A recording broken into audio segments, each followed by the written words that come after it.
ও বিড়াল বাবু মোর তেরাই খাইয়ে দেহ এক্কেরে খাঁটি মশলায় রান্দা মজা না লাগলে টেহা ফেরত গেরামর হগলেই মোর রান্দার পাগল। হাই হাই এই বান্দরের বেচা কিনা দেখে তোমার গতর জল্লা পুইরা ছাই হইতাছে। আজকে ওর তেরায়ের হাড়িতে এমন কামড়মু গেরামের মানুষ আর ওর ধারে আইবে না। ও বাজান তুই একটু দোহানটা দেহ, মুই বাজার থেকে কাঁচা পেঁয়াজ লই আইতাছি, কেউ আইলে বইতে কবি মুই আয়া তেরাই দিমু আনে। এই লো একেবারে খাটি নাগা মরিচের গুড়া, এখন বুঝবা বান্দর মিয়া এই তেরাই খাইয়া মানুষের কান দিয়া যখন ধোয়া বাইরাইবে তখন তোর দোহান একেবারে লাঠে উঠবে। ওরে বাবা রে, এইটা কি তেরাই নাকি আগুন? মোর তো কান দিয়া ধোয়া বাইরাইতাছে। এই বান্দর তুই খাবারে কি মিশাইস? মগো তো পেট জ্বলে পুইরা ছাই হয়ে গেছে রে। ও কুত্তা দারোগা সাহেব জলদি আহেন, ওই বান্দরে খাবারে বিষাক্ত মরিচ মিশাইয়া গ্রামের মানুষের মাইরে হালাইতে চাইছে, ওরে আজকাই অ্যারেস্ট করেন।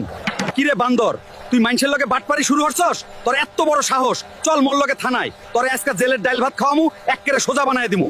ও দারোগা সাহেব মোরে ধইরা নিয়েন না, মুই তো কিচ্ছু করি নাই। মোর তেরাই তো একেবারে ভালো আছিল। আল্লাহ গো মোর লগে এটা কি হইলো? মুই তো কোনো পারি। হে আল্লাহ, মুই তো হালাল পথে দুইটা টাকা কামাইতাম, কেডাই মোর খাবারে মরিচ ঢাইলা মোরে ফাঁসাইল। গরিবের কি এই দুনিয়ায় কোনো দাম নাই মাবুদ, মোরে আপনি রক্ষা করেন। ভাই সব অন্যের ভালো দেখে হিংসা হলে নিজেরই ক্ষতি হয়। আল্লাহ হকগল কিছু দেখেন, আজকে শিয়ালের চুরি ধরা পড়ছে। ভিডিওটা ভালো